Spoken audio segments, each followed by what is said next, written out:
Welcome to another edition of Health Solutions with Shawn and Janet Needham, where Team Needham discusses everything healthcare. I'm your host, Shawn Needham, along with my wonderful wife, Janet, and our frisky cat, Wilson. We're going to see how long she's going to let us keep her up here. She's already jumped down once. She doesn't really know what to think about it. As you can tell, she looks kind of freaked out. So today we are super excited to be talking about fasting. And is fasting dangerous? You get people that, say it's dangerous to fast. Medical doctors I've seen talk, there goes Wilson. Medical doctors talk about how it's dangerous to fast. And let's just define fasting, first of all. Janet, how would you define fasting? Well, if we really look historically, it's a lot different than what we do right now. Right now, most people are tuned into what's called intermittent fasting. So basically, you don't eat for so many hours. But historically, if we look at people who have done it for religious reasons or for health reasons, it can be a day, it can be 2 days, it can be a week. But usually in our culture right now, we're looking at people talking about fasting for, so many hours throughout the day before having a meal. Yeah, and there's been reports of people that fasted over a month. There was this one guy, he was morbidly obese, like 500, 600 pounds, something like that, or maybe more. And I don't know the details of the story, but it just popped in my mind. His name was Angus Young. No, not the rock star Angus Young, the guitar player of AC/DC. But his name's Angus Young, and he fasted for a year. Nothing but water, and I think some vitamin supplements or something, or electrolytes or something. So obviously, now I'm not saying that that's healthy, but obviously him being 500 pounds is not healthy either. So, but obviously we have reserve. We have what's called, our fat reserves mostly is how we store energy. There's other ways too, like our glycogen. But for long-term energy, we store fat. And one of the things is that we're really efficient at storing fat because historically, when we hunted and gathered, there were times of where we didn't have food, so we needed to store calories as energy, and that's why we store fat. That's why we're really good at storing fat. Unfortunately, now that we have an abundance of food in America, then we just store too much fat because we're always overeating. So fasting can be one way to restore our healthy metabolism, and fasting can be. Yeah, I see our cat running around. She wants out. She's hilarious. She's like a little Houdini. She got out of her little area last night and woke us up this morning. So. Anyway, what do they say? 20 and 4, there's a 4-hour eating window, so you fast 20 hours, or, 16 and 8, whatever that number is, you eat in an 8-hour period. That's not much fasting necessarily, but 16 hours, in my opinion, is pretty easy to go for every day.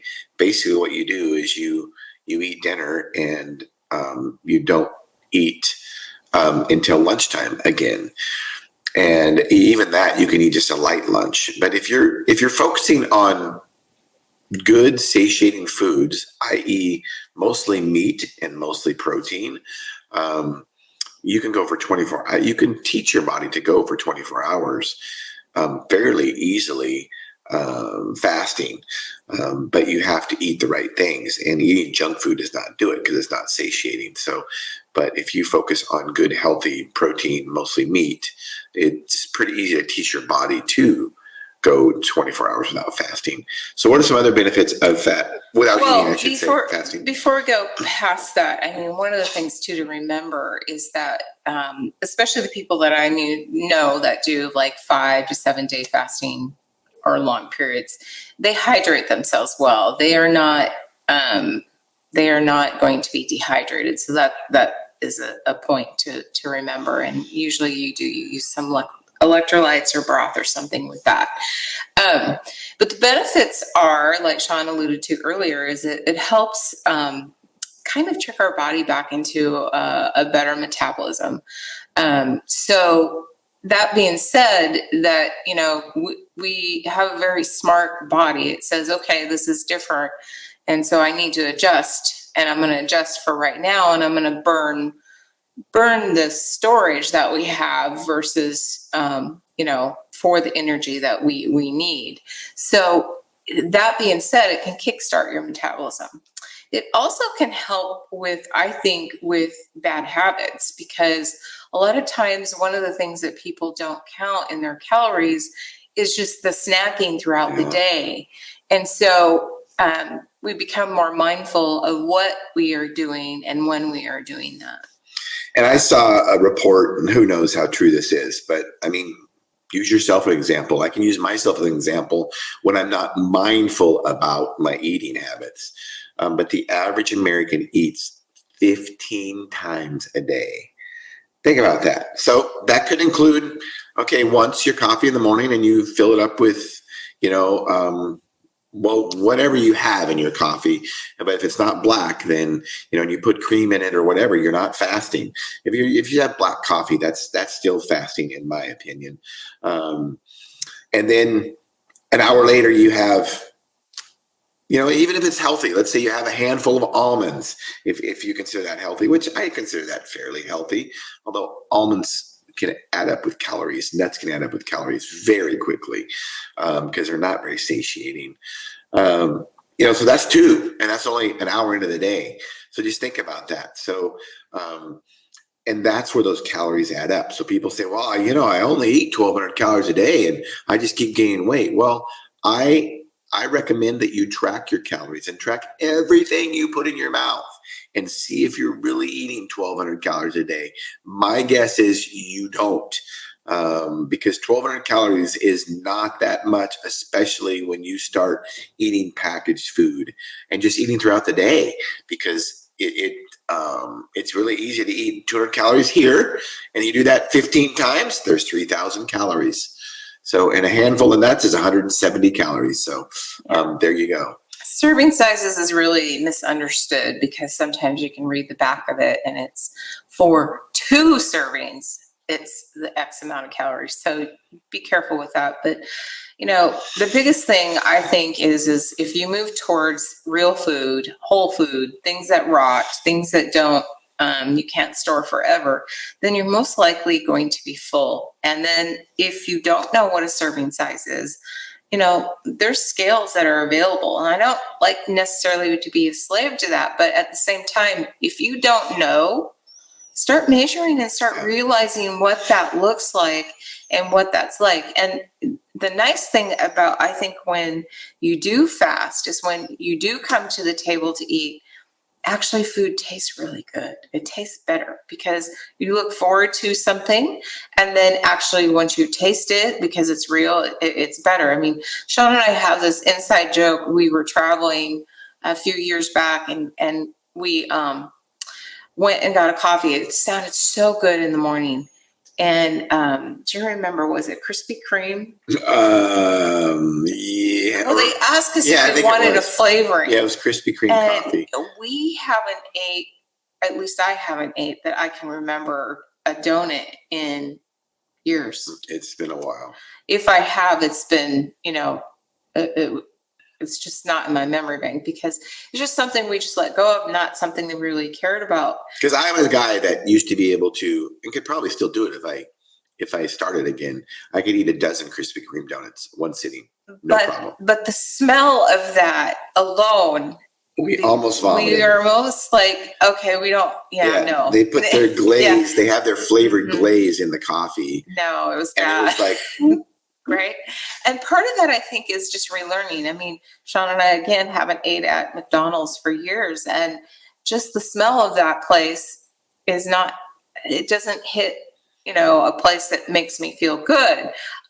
However, if I come home and he's grilling something on the grill, that smells good. So my point is that when we start shifting to things that are healthier for us, our mind and our body starts changing too about how we look and how we feel about things. Because unfortunately or fortunately, food is kind of tied to responses, whether it's emotional responses or, happy responses because we know we're going to be with a gathering of people or whatever, but it triggers different things. So, kind of be mindful of that. And the longer we are away from something that isn't healthy for us, the less I care about it. That is so true. You can really retrain your taste buds. And you also, when you teach your body how to fast, you can really understand what your hunger signals truly are.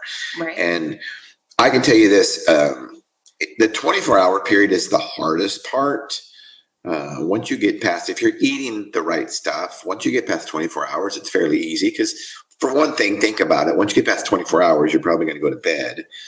And then, you're going to be approaching 36 hours shortly, especially if you don't eat breakfast. And it is pretty easy to make it to 48 hours. So I know probably once a year, I do a 48-hour fast.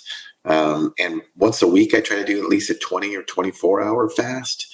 And we do fast or eat around our workout schedule, depending on what our workouts are looked like. And I think that's important. You should eat different on the days that you are more active, or less active. The days that you're less active, you should probably eat very, very little, if anything. Because you're just not burning the calories. And speaking of that, one of the benefits of fasting is to lower your blood sugar, and not necessarily lower your blood sugar as much as it's going to lower your insulin. And I will tell you, any diabetics out there or pre-diabetics out there that are watching, if you have a doctor that tells you that fasting is dangerous for diabetics, I mean, seriously, get a new doctor. Now, I will say this, if you're on medications that can put you into hypoglycemia, low blood sugar, you need to be careful with fasting, or you need to monitor your medications and your blood sugar very closely. Because here's one thing that I can guarantee. I guarantee very few things as a pharmacist or as a person in general. I do guarantee you this. If you are pre-diabetic, if you're a diabetic, fast for 24 hours and find out what happens to your glucose. I guarantee you it's going to go down. And if that's the case, then that is going to make you realize, if anybody told you that diabetes, type 2 diabetes, is not reversible, they lied to you. So that's a challenge for a type 2 diabetic. Fast for 24 hours, see what happens to your glucose. After you see that response, then you realize that you are in control of that. And it's not some magic medication that is going to lower your blood sugar. It's you and eating habits, right? So, one of the things too about triggering hunger, knowing the difference, like Shawn says, knowing your body a little bit is the signals. A lot of times we might think that we're hungry, but we're really just thirsty. We need to hydrate. So that's something that people need to learn how to do. And I don't mean just straight water, because I feel like straight water there's nothing wrong with it, but you might, if you are fasting, you might need some electrolytes just to make sure that you're not going to be dehydrated that way. But,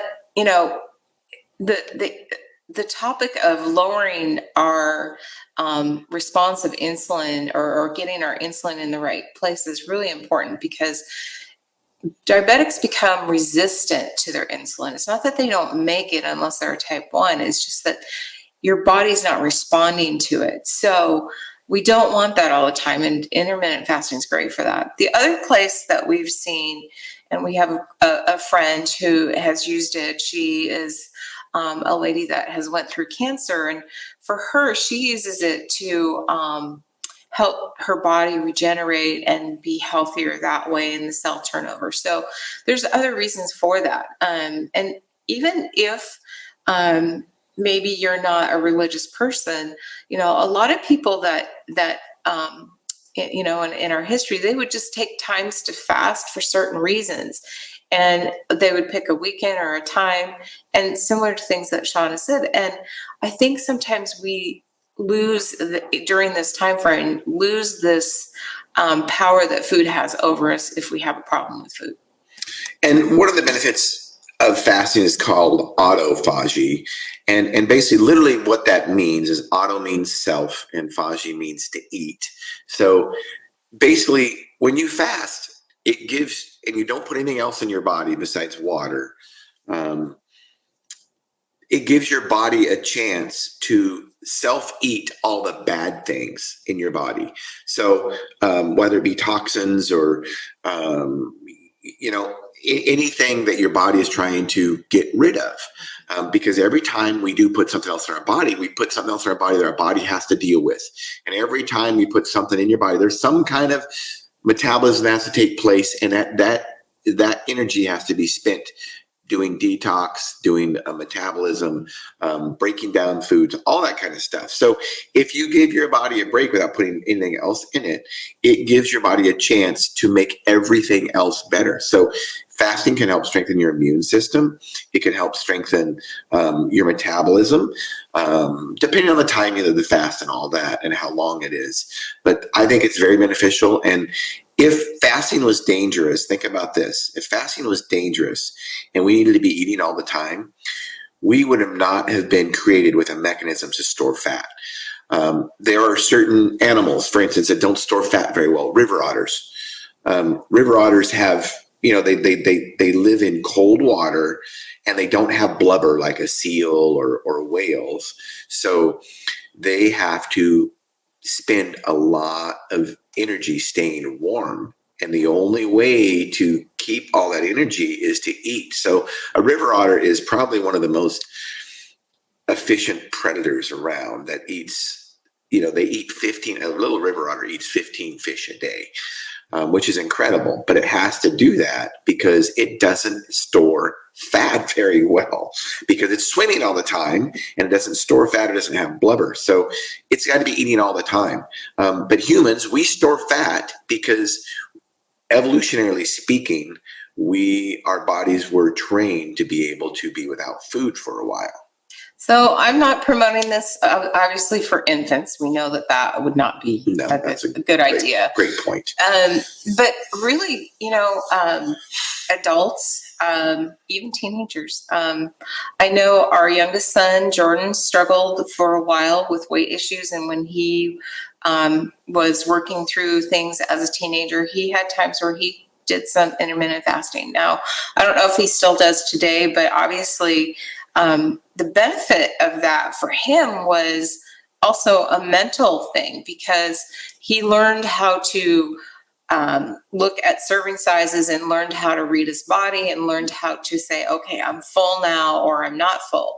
Our oldest son has never had that problem. If he's full, he's done. And he just never pushes it beyond that. Maybe the strawberries he could have done that with. But, that was it. But that being said, his eating, how he learned how to stop eating when he was full was very young, and our second wasn't the case. So, sometimes it can be a powerful thing in our own psyche to say, hey, I can control this. And it doesn't have to be an obsession, but it can be just a good way to get on the path of understanding, hey, I'm really hungry now, or I'm not. Or like Shawn said, balance around your workouts, learning how, or your lifestyle of what you're doing. Because like, for example, for us, Monday is really more of a dust day for us, or at least for me. So I'm not moving as much as other days. Yeah. So you definitely eat around your activities. Think about, and just think rationally about your food choices, what is good, what is bad, and just think about it history-wise. So think about history-wise, thousands of years ago. What was our diet mostly consist of? Calorie-wise, it definitely was probably a red meat source, whether it be beef, whether it be elk, whether it be lamb, whether it be deer.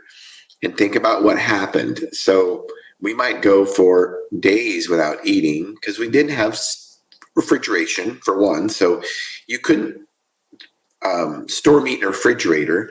There's definitely other ways that people did that. They had, some places had ice all year round where they could, cut ice out of the river and store it in straw bales and stuff. They had it year round. You could dry meat and all that kind of stuff. But mostly you were probably eating after a hunt. So after you exercised, walking, running, carrying the hunt, cleaning it, butchering it, all that, then you ate. So that was after all that energy. So two things from that. I would take two things away from that. First of all, red meat is not bad for us. If animal protein, animal fat was bad for us, we would have died as humans thousands of years ago. And we've been eating after we exercised for years. So that's got to be good for us. Necessarily, and this was in times before we had scheduled workouts and all that, because we didn't have scheduled workouts. You had to just do day to day. You had to move day to day to live. So there were no such thing as a gym until about 50 years ago, really. Right? No, well, maybe longer my dad never went to a gym. Yeah, right. He was lifting, walking, and moving all day long. So, the calorie needs were totally very consistent. And I think people ate very consistently too. I don't remember growing up where you were always having snacks. There were certain times of the day that you ate, and you ate mindfully. I tell people this because my parents were, clean your plate, but it wasn't about clean your plate. It was learning how to put the proportions on your plate so you don't waste it. So one of the tricks that I use for myself and share with women and people when we talk about calories is, make your protein a priority first.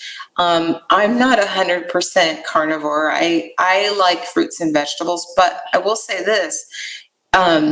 When you make your protein the priority, you do feel full faster. And so sometimes that takes away, that starch of that potato or the extra nutrients that you don't need. And so adding that first and top to the list, I think solves a lot of issues, because by the time you're done eating that, the other stuff isn't quite as important. No, I mean, that is so true. There's many times where I put, extra potatoes on my plate, and I'll start out eating the meat, and then next thing you know, I just don't even want any potatoes. So, or very, very few of them. So that is why I think it's important to eat real food and focus on the meat first, and you'll probably eat less because meat is so satiating. It's got all kinds of nutrients, and including fat and protein. So it just, and we thrived on it as humans for thousands of years. So I think that's very important. And I'm not against pork or chicken either. Although I do think beef is probably, chicken is pretty satiating. One of the problems with pork is how it's prepared. And it's easier to overeat some of that stuff. Bacon and stuff like that, because the way it's been cured, or maybe there's extra sugar in it. They put sugar in it. It's kind of with the sausage, they do that a lot. So you need to be careful with that. But still, I think it's still a very good meat source. And chicken and pork are definitely less expensive than beef. So don't buy. You can eat a good meal for this is no lie, for $2 or $3. Don't buy the lie that eating healthy is expensive. It's just completely a lie. I mean, a pound of ground beef is $4.50 at Walmart, and that's a pound of ground beef is probably enough for two people for two meals if they're not super active. So 8 ounces of ground beef each is enough for one meal. That's $2.25. So eating healthy can be very inexpensive. Chicken and pork would be even cheaper. So, and eggs. What about eggs, Janet? What do you think about eggs? Absolutely. I mean, God created, I think, eggs to start a new life. I think that it's crazy we vilified it. So lot of nutrients packed into a small caloric amount. So nutrient dense there. So, and there again too, that's another thing I've learned as a trick is, if I eat my eggs or egg and my protein, then all the bread stuff that people try to bring in. And I'm not saying that sometimes we don't. We do if we're going to, or after a long ride or something. But if we're just, grabbing breakfast, it's so different. You're so much fuller after eating something like that versus, having a bagel or you might feel full for a while or toast. But that feeling of satisfaction does not last as long, so the nutrients are not as good. So, I grew up where we ate a lot of eggs, and my ancestors lived a long life. So I'm not buying I'm not buying it. You don't think the eggs kill us? No, I don't. So yeah, they're high in cholesterol. Good. Our brains need a lot of cholesterol. Every cell in our body needs a lot of cholesterol. Right. We would die without it. So don't buy the cholesterol scam, because that's what it is. It's a scam. Cholesterol does not cause cardiovascular disease. One thing I want to say about eggs and or food in general is always think about this, because I think about this with myself. So when you're full from eating meat, sometimes there'll be some other food. There a lot of times as Americans, we have other food around, and maybe even on our plate. So let's say you can't eat any more meat, or you can't eat any more eggs because you just feel so full. But I will tell you, in my experience, I can always eat more toast or more bread or, more potato salad or something like that. So I have to mindfully tell myself, wait a minute. If I can't eat another egg or any more meat, then I must really be full. So why should I eat all this other carbohydrate stuff when my body's telling me that I'm already full? It's just a reminder how, and I don't necessarily like using this word, but it's just a reminder how addictive carbohydrates can be. And I do not vilify carbohydrates. I do not at all. I just think you need to be very mindful and very careful about eating them. So tell yourself this: if you can't eat another egg or you can't eat any more meat, then why should you eat any more food? I really think that's a really good tip that can stop you from adding lots of extra calories into your meals. So Janet, as we wind this podcast up, how do you want to finish this podcast? So if you plan to do an extended fast, remember that, you might feel, and the first time I think Shawn and I did this, we did it like a liver detox thing. You might not feel the greatest the first few times you've done it. But as you go along, you'll get past that. Just remember that. So we choose days, again, that we aren't going to be having a long endurance ride, or it just makes it easier when you set it up on a day that you can. And then, don't be afraid of it. Give it a try. There's nothing wrong without having, calories over a certain amount of time. We've done it for centuries. But also, make sure to drink, hydrate yourself, and then, reflect about how you felt, because honestly, a lot of times I don't even think about it anymore. I mean, I just know this is the day we're going to do this, and we just, it's part of our habit and routine. Yeah. And you might have to work up to extended fast, whether it be 24 hours or 48 hours, try 12. 12 is pretty easy to start with. So eat dinner at night, don't eat after 7:00, and then, don't eat breakfast in the morning. And that's going to get you to 16 probably if you don't eat until lunchtime. Yeah. So, and then just as you progress, you can just extend that time. So I think fasting is a very good tool for many health benefits, including healthy body weight, but that's just the start of it. Healthy metabolism, healthy blood sugars, healthy insulin levels. Detoxing your body, just giving your body a rest from putting other stuff in it. So if you guys have any questions, please feel free to comment, share this. If you have any friends that don't have Facebook realize that we stream live on LinkedIn, we stream live on YouTube, we stream live on X, formerly known as Twitter. I wonder when I'll quit saying that. It's hard to say just X, but I think people are catching on to that now. Yeah. So like and subscribe to those platforms. We're on all the podcast forums too, Spotify,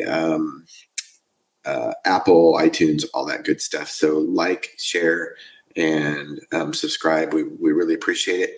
Without our listeners and viewers, we would not be so successful in our podcast. And stay tuned for Monday, our regularly scheduled podcast, 12:30 to 1:30. 12:30 to 1:30 Pacific Standard Time. We are going to have Bob Snow on our show, and he is a airline pilot that has a vaccine-related story. So you don't want to miss out on that. And tune in to Health Solutions with Shawn and Janet Needham. Thank you for tuning in today. We really appreciate you guys.